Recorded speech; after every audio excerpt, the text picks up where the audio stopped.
ஆப்கி அதாலத்ல உத்தராகண்டோட chief minister Pushkar Singh Dhami மேல போடப்பட்ட குற்றச்சாட்டு என்னன்னா இவர் பின்பக்கமா நுழைஞ்சு சீஃப் மினிஸ்டர் ஆயிட்டாரு. தாமி சார், உங்களோட சைல்ட்ஹுட்டை நான் பார்த்துருக்கேன். நீங்க ஆர்மிக்கு போகணும் தான் நினைச்சிட்டு இருந்தீங்க. அரசியல வர வேண்டிய எண்ணம் உங்களுக்கு இல்லவே இல்லை. நான் ஒரு சாதாரண குடும்பத்திலேருந்து வந்திருக்கேன். அதோட ஒரு ஆர்மி குடும்பத்தில் பிறந்தவன். என்னோட அப்பா ஆர்மியில் இருந்தார். அதோட எங்களுக்கு ஒரு வழக்கமும் இருக்குது. அதாவது ஒவ்வொரு குடும்பத்தில் இருந்தும் கண்டிப்பாக யாராவது ஆர்மிக்கு போய் தான் ஆகணும். அதோட எங்கள் குடும்பத்தில் நிறைய பேர் ஆர்மியில் இருக்கோம். நானும் ஆர்மிக்கு தான் போகணுன்னு நினச்சிட்டு இருந்தேன். ஆனால் எங்கள் குடும்பத்தில் நான் மட்டும்தான் ஒரே பையங்கிறதுனால எங்கள் அம்மா இல்லை, நீ ஆர்மிக்கெல்லாம் போகக்கூடாதுன்னு சொல்லிட்டாங்க. என்னால் ஆர்மிக்கு போக முடியல. ஆனால் ஆர்மியோட வேல்யூஸ், இம்பார்ட்டன்ஸ், டைமோட இம்பார்ட்டன்ஸ், இது எல்லாமே ஆர்மியிலேருந்து எனக்கு பாரம்பரியமாகவே கிடச்சிது. ஏன்னா அப்பா கூட சின்ன வயசுலேருந்து சேனையிலே நான் வளர்ந்தேன். அப்படின்னா உங்கள் அம்மா மேலே உங்களுக்கு எந்த கோவம் இல்லையா, உங்களை ஆர்மிக்கு அனுப்பாமல் அரசியலுக்கு அனுப்பிச்சிட்டாங்கன்னு? இல்லை, பாருங்க, ஆர்மியில் என்னால் கலந்துக்க முடியாமல் போயிடுச்சு. ஆனால் ஒரு சோல்ஜர் வார்ஃபீல்டுக்கு போய் என்ன பண்ணுவாங்களோ அதை நான் என்னோட ஃபீல்டில் பண்ணுறதுக்கான முயற்சி பண்ணிக்கிட்டு இருக்கேன். ஆரம்ப காலகட்டத்தில் உங்கள் வாழ்க்கை ரொம்ப கஷ்டமாக இருந்துச்சு. ஸ்கூலில், உங்கள் கிராமத்தில், இதெல்லாம் உண்மைதானா?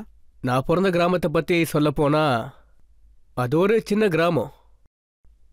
சைனா பார்டர், நேபாள் பார்டர் பக்கத்தில் அது ஒரு சின்ன பார்டரில் இருக்கும். அது மட்டும் இல்லாமல் ஸ்கூலுக்கு போகிறதுக்காகவும் நாங்கள் பல கிலோமீட்டர் தூரம் நடந்து போக வேண்டியதாக இருக்கும். அதுக்கப்புறமா இங்கே புது பசங்க இங்கே உக்காந்துட்ருக்க நிறைய பேர், இங்கே வந்திருக்கிற ஆடியன்ஸ் எல்லாருமே. ஸோ உங்கள் எல்லாருக்கும் ஸ்லேட் தெரியும்ல, பலகன்னு சொல்லுவாங்களே. ஸோ நாங்கள் அந்த ஸ்லேட்டை வச்சு தான் படிப்போம். அவங்களாம் ஸ்லேட்டை யூடியூப்பில் தான் பார்த்துருப்பாங்க. ஆமாம் ஆமாம். ஸோ அந்த ஸ்லேட்டை வச்சு தான் நாங்கள் எல்லோரும் படிப்போம். அதோட ராத்திரி பகலில் போய் ஸ்கூலில் போய் நாங்கள் படிப்போம். அங்கே போய் ஒரு ஸ்லேட் பென்சிலால் எழுதுவோம். ஸ்லேட் ஃபுல்லாகவே அதுதான் இருக்கும். வீட்டுக்கு வந்ததுக்கப்புறம் ஸ்லேட்டை தண்ணி போட்டு அழிப்போம். அதுக்கப்புறம் ராத்திரி ரேடியோவில் ஒரு செல் இருக்கும். ரேடியோவில் இருக்கிற பேட்ரி ஃபுல்லாக யூஸ் ஆனதுக்கப்புறமா நாங்கள் அதுக்குள்ளேருந்து கருப்பாக ஒன்று வரும், அதை எடுத்து நாங்கள் ஸ்லேட்டை கோட் பண்ணுவோம். அப்புறம் அடுத்த நாள் ஸ்கூலுக்கு போகிறதுக்கு முன்னாடி ஸ்லேட்டில் மறுபடியும் தண்ணியால் அழிப்போம். அப்படியே மின்ன வைப்போம். அது கண்ணாடி மாதிரி ஸ்லேட்டை மின்ன வைக்க முயற்சி பண்ணுவோம். அந்த மாதிரி பண்ணுறதுக்கு எங்களுக்கு ரொம்ப பிடிக்கும். அந்த ஸ்லேட்டை பார்த்தா அப்படியே முன்னாடி இருக்கிறவங்களோட முகமே தெரியும். அதில் எழுதுறதுக்கு எங்களுக்கு ரொம்ப பிடிக்கும். அப்புறம் அதை தவிர்த்து மாணவர்கள் உட்கார்றதுக்கு எந்த ஸ்கூல்லையுமே பெஞ்சுன்றது இருக்காது. தரக்கூட நல்லா இருக்காது. கீழே அப்படியே மண்ணில் தான் உட்காரணும். அப்படியே ரொம்ப ஈரமாக இருக்கும். ஸோ அதனால் வீட்டில் இருந்து கோணி பையெல்லாம் போட்டு வச்சுருப்பாங்க இல்லையா, நெல் வர்ற பை இல்லைனா ஏதாவது பொருட்கள் வரும் இல்லையா, அந்த மாதிரி பையை எடுத்துக்கிட்டு நாங்கள் ஸ்கூலுக்கு போவோம். அதை கீழே போட்டுக்கிட்டு உட்காருவோம். அதுக்கப்புறம் அதை கொண்டு வந்துடுவோம். ஸோ இந்த மாதிரி நிலைமைகளில் தான் நாங்கள் படித்தோம். அந்த டைமில் புது துணி மேலே நமக்கு ஒரு இன்ட்ரெஸ்ட் இருக்கும். சாப்பாடு, தின்பொருட்கள் மேலே இன்ட்ரெஸ்ட் இருந்திருக்கும். புது துணிங்கிறதெல்லாம் எங்கள் எல்லாருக்கும் 1 வருஷம் இல்லை 2 வருஷத்துக்கு ஒரு முறை தான் வாங்குவோம். அதுவும் ஒரு முறை தான் வாங்குவோம். குடும்பத்தில் ஏதாவது கல்யாணமோ இல்லைனா ஏதாவது ஃபங்க்ஷன்ஸோ இல்லைனா எங்கள் மலைகளில் ஏதாவது நிகழ்ச்சி நடக்கும்போது தான். இன்னொன்று, சாப்பாட்டு விஷயத்தை பற்றி நீங்கள் சொன்னீங்க. இப்போ இருக்கிற பசங்கள்லாம் இதை சாப்பிட மாட்டேன்னு அதை சாப்பிட மாட்டேன்னு சொல்கிறாங்க. எதுவுமே சாப்பிட மாட்டேங்கிறாங்க. அப்படி தானே இருக்கீங்க? எங்கள் காலத்துலலாம் இப்போ தீபாவளி வரப்போகுதுன்னு நினச்சி ரொம்ப சந்தோஷமாக இருப்போம். எங்கள் ஊரில் தீபாவளி வரும்போதெல்லாம் நாங்கள் பெருசாக கொண்டாடுவோம். மகர சங்கராந்தியில் நாட்டில் பல இடங்களில் திருவிழாக்கள் நடக்கும். சில பேர் மகர சங்கராந்தின்னுவாங்க, சில பேர் மாகின்னுவாங்க, சில பேர் லோடின்னுவாங்க, சில பேர் பொங்கல், பீக். ஸோ நாங்களும் இதை இங்கே கொண்டாடுவோம். மகர சங்கராந்தியை ரொம்ப பெருசாகவே கொண்டாடுவோம். அதுக்காக ரொம்ப நாளாக நாங்கள் காத்துக்கிட்டு இருப்போம். எப்போ இந்த பண்டிகை வரும், எப்போ எங்களுக்கு சாப்பிட்றதுக்கு பூரி கிடைக்கும், உளுத்தம்பருப்புல செய்யற பக்கோடாஸ் இருக்கும், அது எப்போ கிடைக்கும்னு, எங்களுக்கு எப்போ ஹல்வா கிடைக்கும்னு வெயிட் பண்ணிக்கிட்டே இருப்போம். வருஷத்துக்கு ஒரு முறை தான் இந்த மாதிரி வாய்ப்பெல்லாம் வரும். முதல்ல நீங்க MBBS படிக்கணும்னு நினைச்சீங்க, அதுக்கப்புறம் மேனேஜ்மெண்ட் பண்ணீங்க, அதுக்கப்புறம் லா படிச்சீங்க, அதுக்கப்புறமா நீங்க இன்னொரு டிப்ளமா பண்ணீங்க. ஸோ என்ன பண்றதுன்னு ரொம்ப கன்ஃபியூஸ்டா இருந்தீங்களா? நான் மெடிக்கல்ல போகணுன்னு நினச்சது எல்லாமே உண்மைதான். MBBS நான் படிக்கணும்னு நினச்சேன். நாங்கள் 4 பேர் லக்னோவுக்கு போனோம். லக்னோவில் எங்களுக்கு யாருமே தெரியாது. ஷாத்னவாஸ்க்கு அப்புறம்தான் போனோம். அதுக்கு முன்னாடி எங்கள் 4 பேரில் ரயில்வே ஸ்டேஷனில் சார்பாகில் தான் இறங்கினோம். சார்பாகில் இறங்கினதுக்கப்புறமா நாங்கள் எங்கள் பொருட்களை அங்கே அப்படியே வச்சிட்டோம். பொருட்களை வச்சதுக்கப்புறம் 2 பேர் பொருட்களை பார்க்க அங்கே அப்படியே இருப்பாங்க. நாங்கள் 2 பேர் ரூமை தேட போவோம். எங்களுக்கு 3 நாளைக்கு அப்புறம் ரூம் கிடச்சிது. அதுக்கப்புறம் நாங்கள் ரூமுக்கு ஷிஃப்ட் ஆகிட்டோம். அதுக்கப்புறம் லக்னோவில் நாங்கள் கோச்சிங் ஆரம்பிச்சிட்டோம். நியூ ஸ்டாண்டர்ட் கோச்சிங், ரொம்ப கிரிப்பான கோச்சிங் சென்டராக இருந்துச்சு அந்த காலத்தில். அந்த கோச்சிங்கில் படித்ததுக்கப்புறமா எனக்கு லக்னோ யூனிவர்சிட்டியிலேருந்து அட்மிஷனும் கிடச்சிது எனக்கு. அதுக்கப்புறம் நான் BAவோட படிப்பையும் ஆரம்பித்தேன். MBBSல சில மார்க்ஸை மிஸ் பண்ணிட்டேன். கிராஜுவேஷன் முடிஞ்சதுக்கப்புறமா போஸ்ட் கிராஜுவேஷனும் பண்ணேன். போஸ்ட் கிராஜுவேஷனில் சில மார்க்ஸையும் நான் மிஸ் பண்ணிட்டேன். அப்புறம் லா படித்தேன். லாக்கு அப்புறம் நான் ரிசர்ச் பண்ணணும்னு ஆசைப்பட்டேன். ரிசர்ச் ஆகணுன்றதுக்காக நான் அட்மிஷன்ஸ் நிறைய போட்டேன். ஆல்மோஸ்ட் எல்லா வேலையும் முடிஞ்சிடுச்சு. ஆனால் அதுக்கப்புறமா உத்தரகாண்ட் உருவாயிடுச்சு. அப்புறம் நான் அரசியலில் ஆரம்பத்துலேருந்தே இருந்துட்டு தான் இருந்தேன். ஸ்டூடெண்ட் விங்கில் நான் ஒரு மெம்பராக இருந்தேன். RSSோட நான் வாலண்டியராக இருந்தேன்.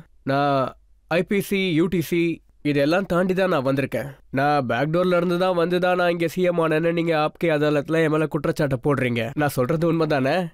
அதனால நான் ஒரு விஷயத்த சொல்லி ஆகணும்னு நினைக்கிறேன். நான் சின்ன வயசுலேருந்தே வாலண்டியராக இருந்திருக்கேன். பல நிலைமைகளில், சூழ்நிலைகளில். அது என்னன்னா, இந்த மாதிரி பப்ளிக் சர்வீஸ், ஃபேமிலியிலேருந்து கிடைக்கிற வேல்யூஸ், பல பிரச்சனைகளை தாண்டி, இல்லைனா நான் கடந்து வந்த பல கடமைகள், பொறுப்புகள், இல்லைனா என்னோட ஸ்டூடெண்ட் பாலிட்டிக்ஸ், யூனிவர்சிட்டியில், RSSல எல்லா பொறுப்புகள்லையும் இருந்ததுக்கப்புறம், RSS பாலிட்டிக்ஸில் இருந்ததுக்கப்புறம் டிஸ்ட்ரிக்ட், ஸ்டேட் லெவலில் நான் செலக்ட் ஆனேன்.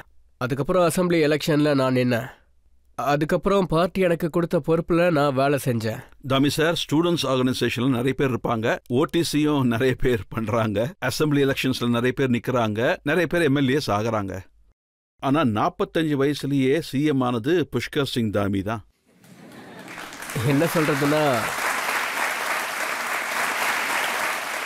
ஆனா இதை உண்மையை சொல்லணும்னா நான் இதை எப்பவுமே நினச்சி பார்த்ததே இல்லை.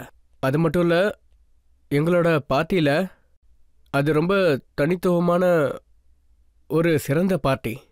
அவங்க எப்போ யாரை என்ன ஆக்குவாங்கன்னு யாருக்கும் தெரியாது. நீங்க CM ஆவீங்கன்னு உங்களுக்கே தெரியல? இல்லை, எனக்கு கொஞ்சம் கூட தெரியாது. நான் 2012 அசம்பிளி எலெக்ஷனில் நின்று போட்டிட்டேன். அப்போ அங்கே காங்கிரஸ் ஆட்சி நடந்துக்கிட்டு இருந்துச்சு. அங்கே எனக்கு எந்த சான்ஸும் இல்லை. ஆனால் 2017 உத்தரகாண்ட்குள்ள அங்கே புது தேர்தல் நடந்துச்சு. அந்த தேர்தலில் பாரதிய ஜனதா பார்ட்டி ஆட்சிக்கு வந்துச்சு. அப்போது இந்த முறை மினிஸ்டர் கேபினெட்டில் என்னோட பேரும் கண்டிப்பாக இருக்கும்னு நான் ரொம்ப நம்பிக்கையோடு இருந்தேன். அந்த லிஸ்ட் ஃபைனல் ஆகி வெளியே வந்தபோது அதில் என்னோட பேர் இல்லை. அதுக்கப்புறமும் 2-3 முறை இப்படி தான் ஆச்சு. லோக்சபா எலெக்ஷன்ஸ் வந்தபோது லோக்சபா எலெக்ஷன்ஸில் நான் நிற்பேன்னு கண்டிப்பாக நம்பிக்கிட்டு இருந்தேன். அதுக்கப்புறம் 2வது முறை எங்களோட பார்ட்டி ஆட்சிக்கு வந்துச்சு. அப்போ நான் என்ன நினச்சேன்னா, இந்த முறை கண்டிப்பாக என்னோட நம்பர் வரும்னு நினச்சேன். பார்ட்டிக்கு ஒரு புது பிரசிடெண்ட் வர்றதா இருந்துச்சு. அதுக்கப்புறம் இந்த முறையாவது கண்டிப்பாக என்னோட நம்பர் வரும்னு நினச்சேன். ஆனால் எந்த முறையும் என்னோட நம்பர் வரவே இல்லை சார். இந்த முறை எனக்கு இந்த ஆட்சி கிடைக்கும்போது, இந்த பொறுப்புகள் எனக்கு கொடுக்கப்பட்ட போது, என்னோட பேர் வரப்போகுதுன்னு எனக்கு கொஞ்சம் கூட தெரியாது. எனக்கு அந்த கடைசி நேரம் வர்ற வரைக்கும் கூட ஜூலை 3லேயும் 4லேயும் தான் நான் பதவி ஏற்றுக்கிட்டேன். ஜூலை 3 அன்னைக்கு சாயங்காலம் அசம்பிளியில் மீட்டிங் நடக்கும். அது வரைக்கும் கூட எங்கள் பார்ட்டியில் யாருமே என்னோட மேலிடத்துல இருந்தோ இல்லை என்னோட பார்ட்டி ஆஃபீஸில் இருந்தோ எங்கேருந்து உங்களை தான் CM ஆக்க போகிறாங்கன்னு எனக்கு எந்த ஒரு கன்ஃபர்மேஷனும் வரலை. நான் பின்னாடி தான் உட்காந்துட்டு இருந்தேன். என்ன திடீர்னு எங்கள் மத்திய பிரதேஷோட ஸ்டேட் லெஜிஸ்லேட்டிவ் லீடர் இருந்தார். அதுக்கு முன்னாடி அக்ரிகல்ச்சரல் மினிஸ்டர் இருந்தார். அக்ரிகல்ச்சர் மினிஸ்டர் இருக்கும்போது அவர் தான் எங்கள் அப்சர்வராக இருந்தார். அவர் சார்ஜில் இருந்தார். அவர் நேராக அனௌன்ஸ் பண்ணார். அப்போ தான் எனக்கு என்ன என்ன என்ன இந்த பொறுப்புக்கு என்னதான் இந்த பொறுப்புக்கு தேர்ந்தெடுத்திருக்காங்க, நான் தான் பதவியேற்க போறேன்னு தெரிய வந்தது. அந்த காலத்துல 3 மாசத்துல 3 சிஎம் உத்தராகண்ட்ல மாறினாங்க. பிஜேபிக்கு ரொம்ப கஷ்டமா இருந்துச்சு. உங்க நம்பர் வந்ததே இல்லைன்னு நீங்க சொல்றீங்க. மந்திரி ஆகிறதுலயோ லோக்சபாலயோ உங்களுக்கு வாய்ப்பு கிடைக்கலன்னு சொல்றீங்க. மோடிஜி உங்களை எப்படி சிஎம் ஆக்கினாரு? அது பார்த்தீங்கன்னா ரொம்பவே தெளிவானவர், அவருக்கு எல்லாமே தெரியும். அவர் என் மேலே ரொம்பவே நம்பிக்கை வச்சிருக்காரு, அவருக்கு நல்லாவே தெரியும். என்ன மாதிரி சாதாரண காரியகர்த்தாக்களை ஒரு சோல்ஜரோட பையனான எனக்கு வாய்ப்பு கொடுத்தாரு. அதோட நானும் பார்ட்டி என்கிட்ட இருந்து என்னெல்லாம் எதிர்பார்க்குது, அதோட கடமைகள் என்னென்னு அதை எல்லாத்தையும் பண்ணி முடிக்கிறதுக்கு நானும் ஆவலோட காத்துட்டு இருந்தேன். என்னோட கடமைகளை பொறுப்புகளை நான் அதிகமாக்குவேன். அதுக்கப்புறம் 6 மாதத்துக்கு அப்புறம் எலெக்ஷன் நடந்துச்சு. அதுக்கப்புறம் முழு உழைப்போட பிரதமரோட ஆசீர்வாதத்தால், ஹோம் மினிஸ்டரோட ஆசீர்வாதத்தாலையும், நம்ம அமித்ஷாஜியோட ஆசீர்வாதத்தாலையும் என்னோட பார்ட்டி தேர்தலுக்கு போச்சு. அது மட்டும் இல்லாமல் உத்தராகண்டோட வரலாற்றிலேயே இது வரைக்கும் உத்தராகண்டில் நடந்த தேர்தலில் அங்கே ஒவ்வொரு தேர்தல்லையும் ஒரு பாரம்பரியம் இருந்துச்சு. ஒரு முறை அங்கே ஒரு பார்ட்டி தேர்தலுக்கு வந்துச்சுன்னா தேர்தல் வந்தாலே அங்கே ஆட்சி மாறிடும். 22 வருஷ வரலாற்றில் முதல் முறை உத்தராகண்டில் முதல் முறையாக அந்த பாரம்பரியம் உடஞ்சுது. இங்கே புது வரலாறு உருவாச்சு. அவங்க பின்பற்றின ஒரு கலாச்சாரமே மாறிடுச்சு. உத்தராகண்டில் 2வது முறையாக மரியாதைக்குரிய மோடிஜியோட தலைமையில் அங்கே எனக்கு சோஷியல் சர்வீஸராக வேலை கிடச்சிருக்கு. உத்தராகண்ட் மக்கள் எனக்கு மறுபடியும் சேவை செய்யறதுக்கான ஒரு வாய்ப்பை கொடுத்துருக்காங்க. நன்றி. அதுக்கு தாமி சார், ராஜ்நாத் சிங் என்ன சொல்றாருன்னா, புஷ்கர் சிங் தாமி இவர் மகேந்திர சிங் தோனி மாதிரியானவர், ஃபினிஷர். கடைசியில் அப்படி இப்படி இதையோ அடிச்சு ஜெயிக்க வச்சிடுறாரு. சரி, அதுக்கான காரணம் நான் எந்த மாதிரியான நேரத்தில் வந்தேன்னா பார்ட்டிக்கு ரொம்ப பலமானவங்க தேவைப்பட்டாங்க, நல்ல பர்ஃபார்மரோட தேவையும் இருந்துச்சு. அதனால என்ன அவரு பர்ஃபார்மர்னு சொல்றாரு போல இருக்கு. ஆனா பார்ட்டியை ஜெயிச்சிடுச்சு, நீங்க அசம்பிளி எலெக்ஷன்ல தோத்துட்டீங்கன்னு கவலையா இருந்தீங்களா? சார், சொல்லணும்னா எனக்கு கொஞ்ச நேரத்துக்கு எனக்கு சொல்லப்போனால் என்னோட தேர்தலுக்கு என்னால் டைமே கொடுக்க முடியல. அப்போதைக்கு எனக்கு முக்கியமாக இருந்தது, நான் தேர்தலில் ஜெயிக்கிறதோ இல்லை தோக்குறதோ எனக்கு அவ்வளோ முக்கியம் கிடையாது. பார்ட்டி ஜெயிக்கிறது மட்டும்தான் எனக்கு முக்கியமாக இருந்துச்சு. அதோட கொஞ்ச நேரத்துக்கு மட்டும்தான் எனக்கு ரொம்ப கவலையாக இருந்துச்சு. அது மனுஷனோட குணம், அவனுக்கு அப்படிதான் தோணும், என்னடா இப்படி நடந்துருச்சேன்னு. எனக்கும் அப்படிதான். ஆனால் கொஞ்ச நேரத்துக்கு அப்புறம் நான் எப்படி யோசிச்சேன்னா, பார்ட்டி எனக்கு கொடுத்த வேலை, பார்ட்டி எதுக்காக எனக்கு பொறுப்பு கொடுத்துச்சோ, கடமைகள் கொடுத்தாங்களோ அதை நான் சரியா பண்ணிட்டேன். அதனால நான் தோத்துட்டேன்ற கவலை எனக்கு சுத்தமா இல்லை. பார்ட்டி ஜெயிக்கணுன்றது மட்டும்தான் என்னோட நோக்கமா இருந்துச்சு. என் கடமையை சரிவர செஞ்சுட்டு அது மட்டும் எனக்கு போதுமானதா இருந்துச்சு.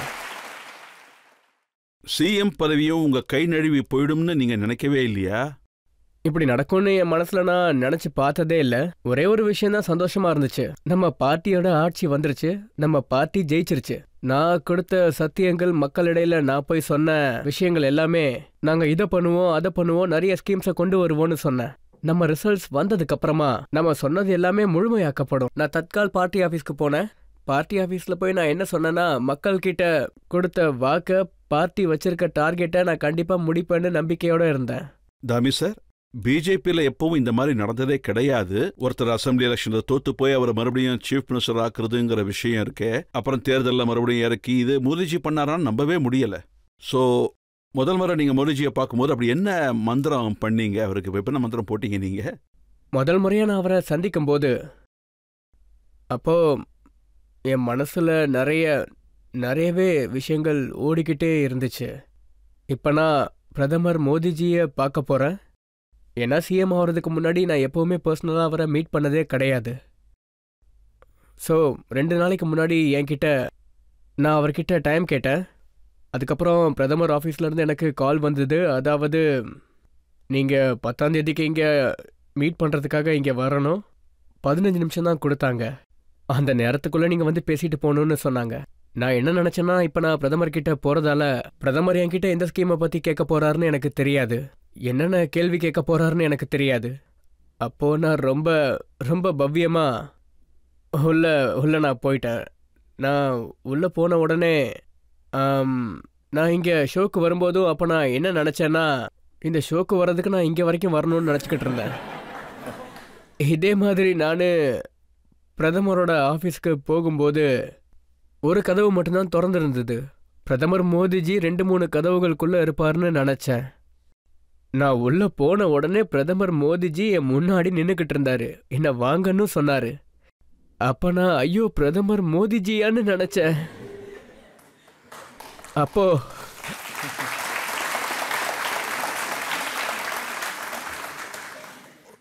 நான் அவர் முன்னாடி போய் நின்ன உடனே நான் அவர்கிட்ட நன்றியை சொல்லி பொக்கேவும் கொடுத்தேன். அவர் அதை வாங்கிக்கிட்டாரு. கொடுக்கறப்ப பாத்தீங்கன்னா என்னால அவரை பார்க்கவே முடியல. நான் அவரை பார்க்கவே இல்லை. எனக்கு அப்போ என்ன தோணுச்சுன்னா, அவரு ரொம்ப ஸ்ட்ரிக்டா இருப்பாரு, ரொம்ப சீரியஸா இருப்பாரு. அதனால என்னென்ன ஆகும்னு பயந்துட்டு இருந்தேன். ஸோ நான் அவரை பார்க்கவே இல்லை. முன்னாடி இருந்த கேமராக்காரங்களையும் நான் பார்க்கவே இல்லை. அப்போ கோவிட் டைம். ஸோ அவருக்கு நான் பொக்கேவை கொடுத்த உடனே அவரு அங்கேருந்து சத்தம் வந்துச்சு, உங்க மாஸ்க் எடுங்கன்னு சொன்னாரு. அப்ப யாரா பேசுறதுன்னு யோசிச்சேன்.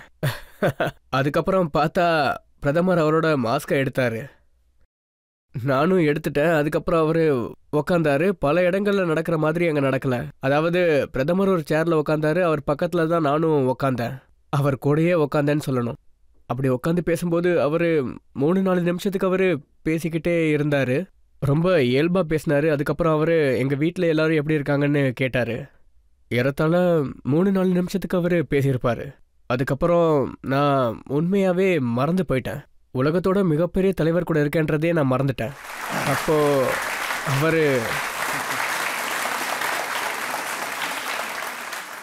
அவரு எனக்கு தெரிஞ்ச வரைக்கும் அதுக்கப்புறம் பிரதமர் மோடிஜி ரொம்பவே கம்மியாக தான் பேசிக்கிட்டு இருந்தாரு. அதுக்கப்புறம் நான் தான் அதிகமாக பேச ஆரம்பிச்சிட்டேன். நான் நான்ஸ்டாப்பாக பேசிகிட்டு இருந்தேன். ஆனால் என்னோட டைம் வெறும் 15 நிமிஷம் மட்டும்தான். எப்படி 1 மணி நேரம் ஆச்சுன்னு எனக்கு சுத்தமாக தெரியல. 1.5 மணி நேரத்துக்கு அப்புறம் அதுக்கப்புறமா அவர் எந்த அவசரமும் படலை. ஒரு விஷயம் மட்டும் நான் அன்னைக்கு கற்றுக்கிட்டேன். அவர் இவ்வளோ பிஸியாக இருந்தும் கூட, அவருக்கு நிறைய வேலைகள் இருந்தும், என்ன மாதிரியான சாதாரண ஆள்கிட்ட எவ்வளோ நல்லா பேசினாரு, எவ்வளோ டைம் கொடுத்தாரு.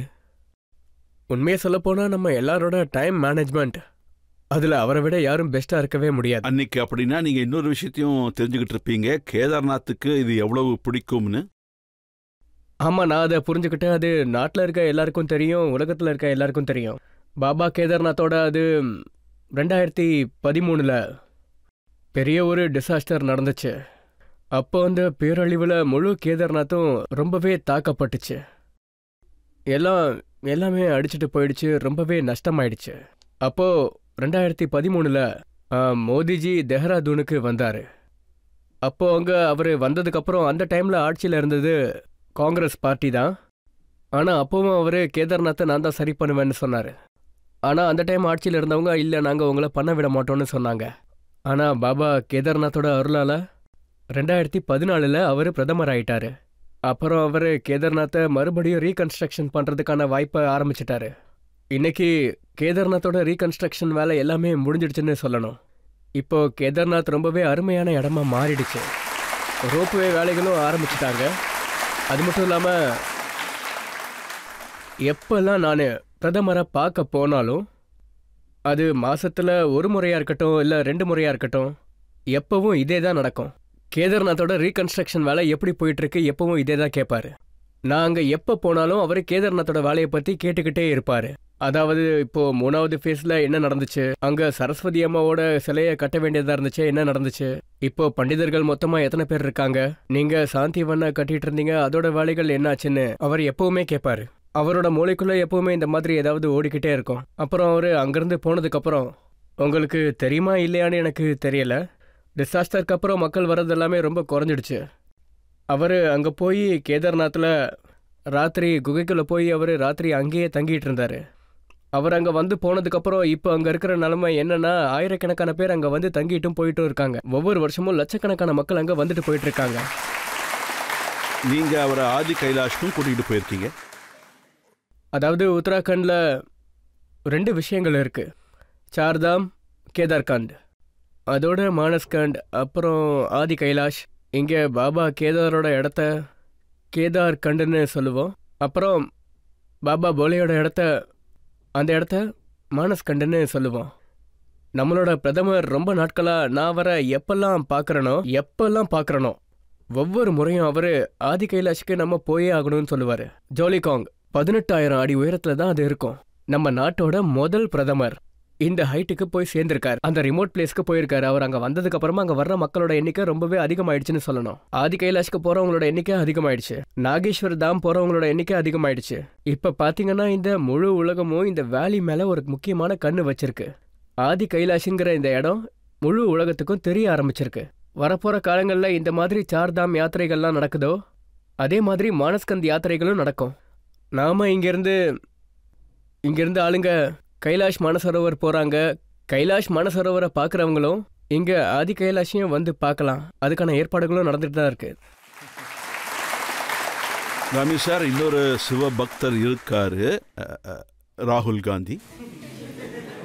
அவரும் நான் கேதார்நாத் போவேன்னு சொன்னாரு. நானும் தியானம் பண்ற ஒரு பெரிய ஞானி வீட்டுக்கு போவேன், நடந்தே போவேன், எதுக்காக ஹெலிகாப்டர்லாம் பயன்படுத்தணும்னு கேட்டாரு. முதல்ல நான் என்ன சொல்லணும்னு நினைக்கிறேன்னா ரொம்ப ஹம்பிளாவே சொல்லிக்கிறேன். அவரும் சரி, அவரோட பார்ட்டியில் இருக்கிறவங்களும் சரி, இல்லை அவர் கூட இருக்கிறவங்களும் சரி, பூஜைன்னா எப்படி பண்ணுவாங்க, கலாச்சாரம்னா என்ன, பூஜையோட வழக்கங்கள் எப்படி நடக்கும், இதெல்லாம் எல்லாரும் கற்றுக்கணும். குரு கிண்டல் பண்ணுறதால எதுவும் நடக்காது. குரு விடுற சாபத்தால எதுவும் நடக்க போகிறதில்ல. வேணும்னா அவருக்கு நீங்கள் இந்த வேலையில் ஏதாவது ஹெல்ப் பண்ணுங்க.